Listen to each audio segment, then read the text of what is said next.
Słuchasz podcastu Angielski z Konradem. Jeśli chcesz popracować nad płynnością, nabrać odwagi do konwersacji, skorygować często popełniane błędy bądź poznać skuteczne metody nauki, ta audycja jest dla Ciebie. Remember, you're not at school, so chill out, kick back and enjoy yourself. Let's begin.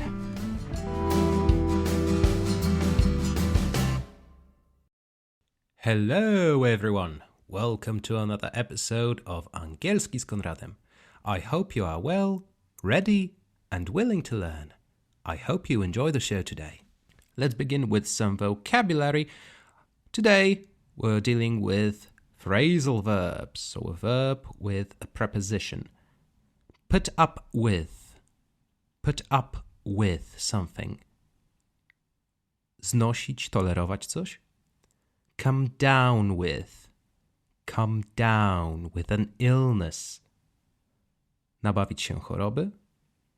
Do away with something. Porzucić coś. Wear off. Przestać działać. Mix up. Pomylić. Today's show is a follow-up to episode 50 of the podcast, My Digital Detox. If you haven't listened to it, then I would recommend you check it out. If you're too lazy, however, here's a quick recap. Addiction to digital devices is on the rise these days. An increasing number of people have trouble with managing time spent on their mobile devices, and that concerns all demographics, people of all age groups. Devices and services such as social media, which were meant to make keeping in touch with our friends and family easier, more often than not cause us to lose touch with our loved ones. That's how we get to the second step, to take action. I bought an inexpensive phone with virtually no apps available on it. No Instagram, no Allegro, no Spotify. That one was almost a deal breaker for me. I took out my SIM card from my fancy smartphone, it's an iPhone 8 Plus if anyone's curious, and popped it into a Nokia 6300, a phone your grandparents would call an antiquity. Now, I would like to take a moment to tell you about my experience over a month of exclusively using a potato phone. I'll organize it to 4 points. Let's begin. Point number 1, the telephone experience. With no Messenger or WhatsApp, I had to rely on calling and texting people. It annoyed some of my friends since most of them use apps for calling, but they got used to it. Texting, however, was a major pain. Do you remember how to use a numeric keypad to text? Well, neither did I. My workaround here was to either just call the person or to answer them briefly, which can sometimes be ambiguous, taken the wrong way, or considered rude. Something to keep in mind if you decide to try it yourself. Nevertheless, it served its purpose flawlessly, without hiccups. Well, that's to be expected, to be able to call people using a phone. The fact of the matter is that I did it for the 10th of the price of my iPhone, without any noticeable drops in sound quality. Well, there was one annoying issue. My smartphone connects to Bluetooth speakers and headsets without any hiccups. For some reason, I couldn't take calls on my potato phone with my earbuds connected. Again, not a major issue by any means. Point number 2. An idiot savant to an idiot. Everyone's a genius when they've got an encyclopedia in their pocket. Take the smartphone away and suddenly we don't remember basic scientific facts. That's what I mean by an idiot savant effect. As long as we have access to our smart devices, everyone's a scholar. That's what happened to me to an extent. The internet browser on my little Nokia was utter rubbish, so I stopped using it altogether after a few days. Without a quick way to do a fact check, I caught myself saying, "I don't know," a lot more often. Don't get me wrong, it turned out to be quite beneficial. It encouraged me to read more. I read some Seneca, some Marcus Aurelius. I have to do an episode on those too soon. You would be surprised how current issues tackled by ancient philosophers are. Some up-to-date non-fiction literature. A good read has a greater positive effect than a quick fact check on Wikipedia, which isn't the greatest source of information to begin with. Another thing about that hopeless browser I mentioned earlier is that I didn't check the news as often as I used to back when I had my smartphone. That had a great effect on my well-being. There's a saying among journalists, if the news isn't bad, then it's not worth reporting.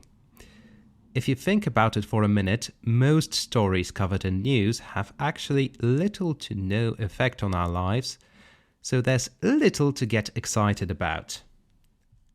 I noticed that when talking to my dad, he's an information junkie. He's checking the news several times a day, as I did before. I pissed him off a little when I told him that I actually don't know what's going on in the country or around the world. I noticed that this effect, the idiot savant effect, is much more apparent in case of kids. They rely on their devices much more than we ever did for information search. That's to be expected. We didn't have a broad access to computers and such when we were kids. As quick as they are to find a particular information, so they are to forget it, unfortunately. Point number 3, bypassing big issues. Another thing that ticked my parents off was the camera in my phone. It's crap, to be completely honest, so they didn't get their share of granddaughter pictures. Well, I sent them some, but she was barely recognizable. That also had a positive effect since they had to come on over to our place to take photos themselves. More importantly, to spend some quality time with their granddaughter. The experiment was conducted over the summer months, so we traveled a bit. Carolina got slightly cross at me because I had no Google Maps on my potato phone, and I refused to use her smartphone since it would defeat the whole purpose of the experiment. Luckily, I still had my computer and I could use it to print out our itinerary. It's a bit old school, it's not ideal, but it got the job done. If something was off about directions, I asked the locals. The banking part was easy enough. I just used my computer to pay the bills, simple as that. Another major issue was the lack of music streaming services. That got me very reluctant to even think about switching to a dumb phone. If I had access to Spotify on my little Nokia, I would have switched a long time ago and never looked back. Online forums came to my rescue, namely a Reddit group which goes by the name r/digital minimalism. Turns out that I wasn't the only one with this issue. The workaround here was to put some music on an SD card. However, the problem here was that I'm not a pirate, so I wasn't planning on downloading music illegally. Moreover, I got rid of my CD collection over a year ago. No regrets. And I didn't have plans to start a new one. The guys from the group rented CDs from local libraries in their neighborhood and copied them to their computers in a form of MP3 files. As long as you do so for your own personal use, it's not considered piracy. That's what I did. While not an ideal solution, it got me going. Plus, I discovered some new bands I wouldn't otherwise. Alright, that's the final point. Number 4, the results of the experiment. After a month, I switched back to my smartphone. I got through the experiment with less hassle than I had originally anticipated. It was challenging to reorganize everyday tasks, no doubt, but not impossible. I feel that now my smartphone use became more reasonable, more deliberate, and less impulsive. I don't check my email every single hour. I don't browse news every single hour. I exercise more self-control when it comes to social media consumption. It also helped me to cope with other issues I had. Since it was summer holidays, most of my friends had really cool skate trips planned, something that caused me to become a little anxious due to the circumstances I found myself in back then. Karolina started her new job and I had to look after our baby daughter pretty much around the clock. Not that I complain. I didn't know what was going on with my friends. I had no means to watch their summer adventures unfold. After a while, it didn't even cross my mind to check, and I grew to enjoy our own little adventures with Ula. It's funny how we become tethered to our devices for the sake of convenience. Just a few short years ago, taking good quality photos, listening to infinite amounts of music, making map routes, paying bills, taking notes, all those tasks required a number of separate tools. Having one device to execute all those tasks can be more of a curse than a blessing. All those features I mentioned, it's something we came to expect, something we take for granted these days. The big question I want you to ponder on is, how can we take advantage of those tools being in one place without them taking advantage of us? Well, conducting a digital detox can be an eye-opening experience for many of you, as it has been for me. In the meantime, my trusty Nokia phone will be patiently waiting for another round of digital detox. Thanks for listening. Wait!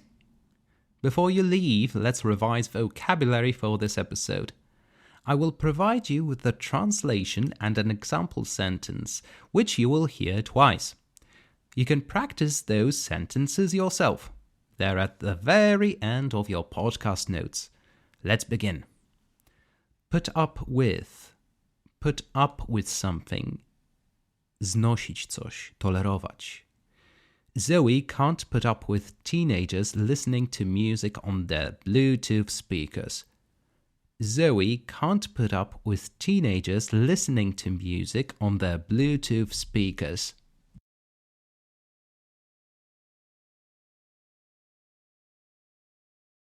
Come down with. Come down with an illness. Nabawić się choroby. Cooper came down with a cold last month. Cooper came down with a cold last month. Do away with. Do away with something. Porzucić coś. If you want to lose weight, you have to do away with midnight snacking.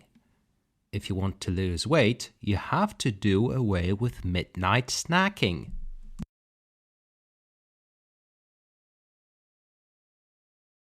Wear off.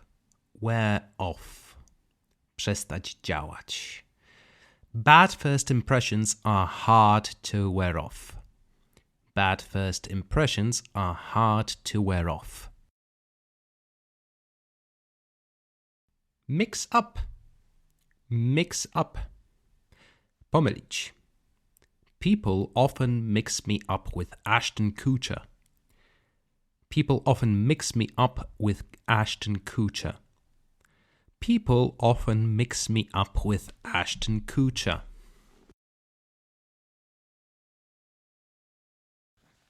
Alright, that's it for today's episode. Be sure to follow me on Spotify. It really helps me reach more people with my content. Remember to subscribe to my newsletter to get notified of new episodes. If you have any questions or you just